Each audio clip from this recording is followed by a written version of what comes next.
Cool. Where were you traveling to? I was in Chicago. Yeah, all Okay. last week. So, Nice, man. Nice, man. Do you do a lot of traveling? it just depends on when there's events going on and lately I have with the book launch. Yeah. So, Yeah. Well, man, I'm excited to talk with you and especially about your book as it just came out just a couple of months ago, Beneath the Transaction. And I came across it and saw a lot of the work that you do, just your background. I pulled up your LinkedIn and I was like, oh yeah, I got to get Chris on the podcast. I think yeah, what you're sure. doing is really cool and just talking about, and I'll let you dive into it a little bit more, but trying to change transactional leadership into more intentional, and taking that approach a little bit differently over many different changes and over a long time instead of trying to look for a quick fix. But Chris, I'd love for you just to share your story a little bit on just your journey of your career, and you've been coaching and you've been in organizations looking at things for a long time, and I'm sure that's where you got a lot of the insight and details that you put in your book. But talk about that path to where you decided, hey, I can be maybe even more impactful if I put this all in a book and share it with everyone. Yeah, it's a good question. A lot of people say they kind of fell into the things that they're doing. I was, I guess, a little opposite. I was pretty determined to figure out a way to live out what I'll say kind of a life purpose that I was fortunate enough to discover when I was pretty young in college in my undergraduate. And I was a collegiate athlete, and then I was also studying peace building. So my whole personality is very competitive, type A type of individual. I thought, I was going to probably make a career in sales or doing something where I can always be sort of competitive and I thought I was going to play soccer, a little bit professionally overseas. And then I study peace building, which is kind of on the opposite end of the spectrum. It's very much human oriented and I kind of fell in love with that. So when I fell into that major, I developed this purpose for my life to give my heart to, I say God, right? The divine, give my heart to God by being an influence for good and catalyzing transformation. And I got really specific about defining that. And I didn't know what it meant for me. I just felt like that's what I needed to spend my life doing. So every decision I've made since that point has been dictated by that moment when I felt that sort of conviction. And it's an important part of my life and my wife and I don't my wife and I's life. And I don't mean that purpose to be cliche at all. I mean, it's very, very much real to me. And so out of college, I started working in training and consulting, and I was working on projects, throughout nationally on different peace building initiatives. Again, didn't quite know how I was going to make this into a sustainable career. I just wanted to help people and help groups of people come together and solve problems essentially. And during that time, I met a philanthropist. I didn't even know what a philanthropist was. I didn't know how to spell it. I didn't even know how to pronounce it. But I met this guy, and long story short, he's worth hundreds of millions of dollars. And he asked me a question that changed my life. He said, "If you could come to my community," and this was in Oregon, right? Which I had never really been to Oregon. He said, "If you can come to my community and help me make a difference, create transformation, what would you do if you didn't have to worry about resources?" And it was quite a question. And at the time, I was mid to late 20s and didn't really know how to answer such a question. But I took it seriously and I wrote down a basic, simple plan on one piece of paper, sent it back to him. And then he said, "I like it. Let's go to work." And it was a year kind of guaranteed at first. And the thesis was let's bring leaders together and let's just start with that. And if we can bring leaders from across sectors together, then maybe we can make a difference. That, 1 year deal turned into 10, to a decade.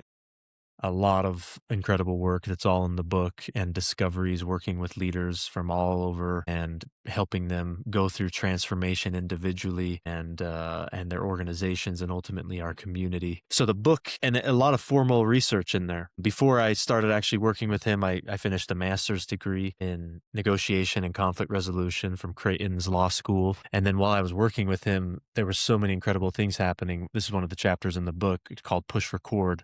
We had to push record. We realized, okay, there's so many amazing things happening in our community. We need to be documenting this. So they sent me back to get my PhD, and my dissertation, my research really was centered around the work that we were doing. And then, some things kind of came to an end, and there's a whole story there. But after that, I went back on the job market, got a job in healthcare as a executive in healthcare, and was sitting in the chair making all the decisions, had the opportunity to apply all these things that I had been researching in other people and other organizations, myself as the leader in the chair. And then I stepped away, wrote the book, and here we are. So that was a that was a very quick synopsis. You're welcome to ask any clarifying Yeah. questions if you want. No, and really a unique path, Chris. I mean, the things you got to do, a lot of people don't get the opportunity or kind of flexibility to go learn and be around leaders and then pick up on things. And I was curious, you mentioned peace building. I've never heard of that. Was that a program in school? Like, what is that exactly? Yeah, it was a major intercultural peace building, and it's essentially the study of conflict, right? We studied high stake conflict, and then how do you not just resolve conflict, but how do you transform it? And that's kind of where I fell in love with this idea of transformation. Like there's something deeper than just surface level change, and it happens beneath all of that within people. And so that's where those seeds of something deeper is happening were planted, was when I studied peace building. So I owe a lot of my perspective on life and change to those initial years of studying peace building and having the opportunity to be involved in different projects as well. Yeah, very cool. It sounds like that's probably a course that everybody would benefit from taking or learning. There's things, man, I learned. I look back at like college and some of the curriculum, and I'm like, man, if I had a class on that or a program on that, like what you went through and learned in peace building, I feel like everyone could utilize no matter what direction they go as far as career or coaching. I mean, any life. It just seems like something that would be a very powerful lesson in class for everyone. So I think it's really cool that you experienced that as a major. I have never personally heard it where I went to school. So very interesting. But no, and I was looking through, a lot of your book, you discover the 7 conditions that transform life and leadership. And I was looking through those 7 conditions to unlock transformation. So you've got purpose, commitment, common language, vulnerability, consistency, deep and trusting relationships, and safe space. I like how you talk about how everyone is looking for shortcuts, Yeah. productivity hacks, techniques for quick fixes, and you're very clear that that's not how you can transform your organization or your team or yourself. But talk a little bit about, I guess, how you go about working with leaders or companies and helping them understand that it's a it's a marathon, not a sprint. And how do you get them to see these conditions and how do you get them to buy in and work through just the process of implementing and doing all of these? Yeah. No, it's a great question. One of the challenges of the work that I do is it's very against the grain of the norm, because of this word transaction that we talk about. Our life, our relationships, and our organizations are kind of structured and frothed with transaction, and we hold on to those things to make sense of order and structure, and so to let go of the need for transaction is to kind of be open to something that's a bit unknown, right? And there's a lot of that in now I'm kind of going to talk theoretical and then I'll put it into kind of practical terms, but with the idea and theory of transformation, there's a lot of unknown and uncertainty there. There's a lot of trust and sort of stepping into the unknown to just see what can become, right? But that's ultimately the process of becoming for an individual is they constantly are stepping into unknown every day, trying new things, they're becoming, right? Rather than just bubble wrapping yourself and staying, in a room by yourself, you're not going to grow. So life is so much about becoming and stepping into uncertainty, and transformation has a lot of that. So people get afraid of that. They get scared about letting go of the transaction and the structure that they've created their life around. And individuals have fear with that, but organizationally, there's an incredible amount of fear. The data also shows that most organizations, 70 to 80% of them fail when they're going through transformation efforts. And largely because their leaders are not transformational leaders, they're transactional leaders. They know how to lead transactionally. They know how to get handshakes and agreements, and they know how to get compliance. But those things never created transformation ever. And so, I talk about in the book, transformation's pretty uncomfortable. And so it requires us to be okay sitting in some of that discomfort. So that's sort of some of the theory there. And the last thing I'll add to that is everybody typically longs for transformation. We want to grow and become better every day. We want our relationships to improve. We want our teams to be better. We want our organizations to be better. We inherently want that. So when somebody maybe tries to deny the fact that they need it, they're sort of lying to themselves. We all want it, but it's incredibly difficult to accomplish. And so that was the task that I was given. And I had unlimited resources to figure out quite an impossible problem. How do you create transformational change in a world that's full of transaction? That was a very difficult thing to set out to do, and we failed quite a bit at it for the first couple of years. Part of the challenge is we're trying to structure and make sense of something that you can't really make sense of. Yeah. Right? And I got to a point where I almost gave up. I thought, transformation's meant for, church. It's meant for like religious things. It's not something that can actually happen, in a secular professional environment. It's just not going to happen. That's kind of what I got to, because I was pretty upset about, well, not upset, but discouraged is the right word. I was discouraged that it just wasn't happening. And then we had a bunch of breakthrough moments that are all kind of key to the book. And then we discovered these 7 conditions, which I think are actually really practical, right? Like purpose, number one. If you want to create transformation in your life, live with purpose, define it, be really clear about it. That's tangible.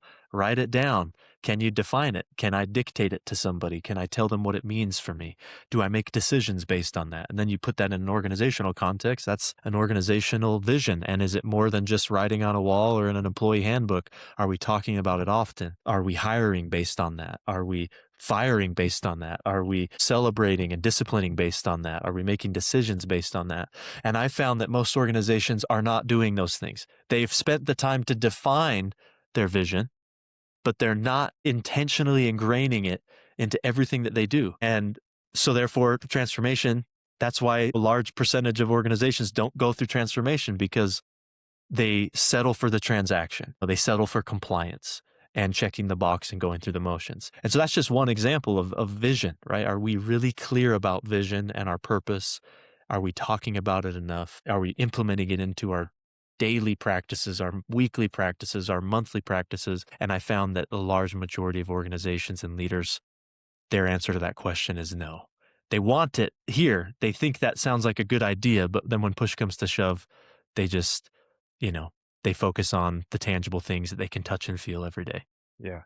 I'm Does that make sense? assuming that this is a pretty tough process with leaders and companies to get them to slow down and take the time to kind of peel the onion layers back a little bit and realize where their struggle is. I'm curious to know, when you're tagged in to go and observe and help, is it more that leaders are hitting the panic button because they just don't, like, they've lost control, they don't know how to get it back to reorganize? Or are there a lot of leaders who are proactive in this and reaching out and saying, hey, Chris, I think we're struggling here. Can you come in and take a look and help us define and also put into practice what we're trying to preach? I mean, is it a lot more of the 911, or do you see a lot of organizations and leaders be very open in proactively reaching out before it gets to that point? Yeah, you named kind of the 2 types of groups that I work with. There's one that's things are not going well. It's red. they're looking for help. There's some desperation. And then there's the other side that it's just the leader is that sort of leader. They're always looking to improve, right? They kind of understand that I have to stay out in front of my own development and my organization's growth. Those are the two type that honestly that I would work with. The third type is the transactional leader that doesn't see any problems and is just going through the motions. They're the ones that are obviously hard to work with. They're not looking for somebody like me to help them, but there's a lot of leaders like that right now that probably think they're fine just as they are. But any leader that is oriented towards growth would never say, I'm good. They're always looking for improvement in themselves first and then in their organization. So it's either things are all red or they're just that sort of an organization and leader that they're looking to always improve. And they're thinking, what can we do better? So those are the two types for sure that I work with. Yeah, and I was actually gonna bring up the potential third leader because as I was thinking about that, there's probably a lot of organizations and leaders who don't think things are going wrong. And, I was curious, like, does a leader above them call you in so almost force their hand to have to go through the process? I would assume maybe that happens sometimes, but like you said, not the most successful probably outcome if you're working with someone that's just not open and receptive. But Chris, what's the typical time frame? I'm assuming things can be transformed quicker the more open leaders are to understanding how to go about implementing and practicing versus some that may be a little bit hesitant. I mean, is it a 6-month process, 12-month process? I'm sure it's different based on organization size and goals, but I mean, just from your experience, how quickly can you transform a culture or processes? What does that time frame look like? Yeah, no, that's a great question. And it's always going to depend. There's always going to be sort of, nuance to everything. But here's what I've found, and I can only speak for my own research and myself, right? Working with one leader in a coaching setting, if you give me 60 to 90 days, they're going to be a completely different leader at the end of that if they're entering with that desire to change, right? It doesn't take long. And you can't force transformation. So all I'm doing if I'm working with an individual is helping them create a foundation that they can build upon for the rest of their life and their leadership. And the foundation is based on those 7 conditions. And those 7 conditions, by and large, I've found most people have not spent the time creating it as their individual leadership philosophy. In fact, people are kind of thrown into leadership and they're constantly reacting and they're feeling overwhelmed and they often don't know what they're doing and they're just trial by error, right? And there's a lot of benefit to learn trial by error, but they've never taken the time to intentionally build a foundation. And that doesn't take long in a one-on-one sort of setting. So, a month, a couple months. Now, if I'm working with an organization and they actually it's not just like one piece of their organization, like one section, one department, one group, but it's like an organizational transformation, which I've done several of those. I call them deep dives. We always begin with an assessment, and the assessment answers some of what you said earlier about resistant people. There's always resistant leaders. There's always resistant people within an organization, but an assessment is basically holding up a mirror for them. So I conduct an organizational assessment that is evidence-based. There's a really tight methodology to it. And after that, I write a report and that here's what I learned, right? And what I'm doing is I'm interviewing pockets of their organization from all different levels, from frontline all the way up to, executive leadership. And I'm trying to find where the gaps in their organizational culture, right? What do they say they believe in, but what do people actually feel? Those two things rarely line up. And then when you show those gaps, it's a mirror. And when they see that, they can't hide from this is what we found. And I have no bias, right? I'm third party doing an assessment. So I'm just showing them what I learned. And so that's very revealing. When they do that, which only takes a month or two, depending on the size and scope, then it's a matter of implementation, which I've done kind of 6 to 8 months process where they can get everything built that they need to have. And then it's up to them really after that to carry it forward. Now, if you're talking about community transformation, which is what the book is really the main arc line in the book, now that takes a lot more time. And it took us just a couple of years to get momentum. And that's a big commitment, but it's a community's big, right? You have an entire makeup of a community, different sectors involved. But I have seen that when leaders come together in an intentional way, they can create transformational outcomes together when it comes to education, homelessness, city livability, mental health issues, that they can actually make a difference. But that takes time. It's easier, I'll say, in a controlled environment like one organization. Yeah, yeah. No, because I'm just thinking, I'm blessed to be. I always tell people how blessed I am to work where I'm at because the culture is so strong, the care is there, the vulnerability is there. Everyone leans on each other. But I've also been in environments where that's way different, and but I've seen also the attempt to change, which is a good thing, but that also comes with a lot of headaches. Sometimes employees are already checked out. They don't want to be a part of that process. Leaders don't want to change, which you deal with. That during that transformation, there are probably a lot of things that transpire that it's almost like hey, we're going to probably take a step back, but this is going to lead you to 2 and 3 steps forward. Is that a conversation you have to have a lot of times too of, "Hey, there's gonna be some pain along the way here, but if you'll hang tight with me, this is kind of the end picture I'm painting for you that we can get to." Yeah, no, for sure. There's really three key elements of transformation that are kind of interwoven in those seven conditions. Those seven conditions are pretty concrete. They're like you can create habits and systems and process around each of those seven things. But the three things that you can't, the first one is transformations caught, not taught. So you can't just force it or teach it into people. You have to create environments for people to catch it. And so that's one really important thing to understand. The second is it's a journey, not a destination. So, if we think that there's some sort of moment that we've made it and it's like, this is transformation, then we're kidding ourselves. There could be like transformational moments and some sort of outcomes, but it's more about the journey anyways, which leads to the third piece is that, and I said this earlier, it's uncomfortable. So those three things, an individual or an organization has to sign up for those three things, right? And then, there's this idea of fast to slow or slow to fast. And so fast to slow is what most organizations do. They want to create change, so they get all the resources and they boom, might make change. And but it doesn't last. It's just for a moment in time and it's all based on a transaction. So it's like the difference between to, I want apples.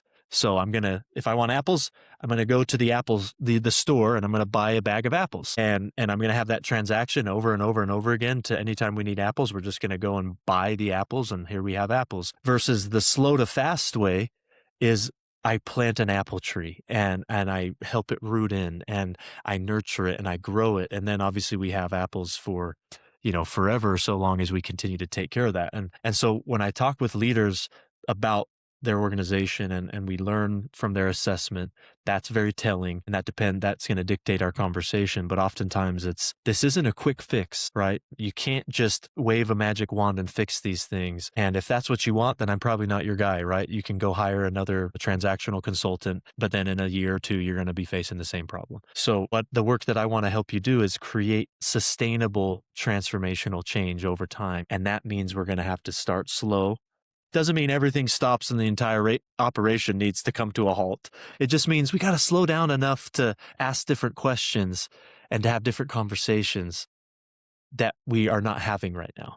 And that's always to my advantage because if an organization is failing, and even when I was in leadership and healthcare as well, I ran 2 different facilities, both were not doing well. So my first week on the job is getting to know all my leaders and department heads, but it's also just stating the obvious.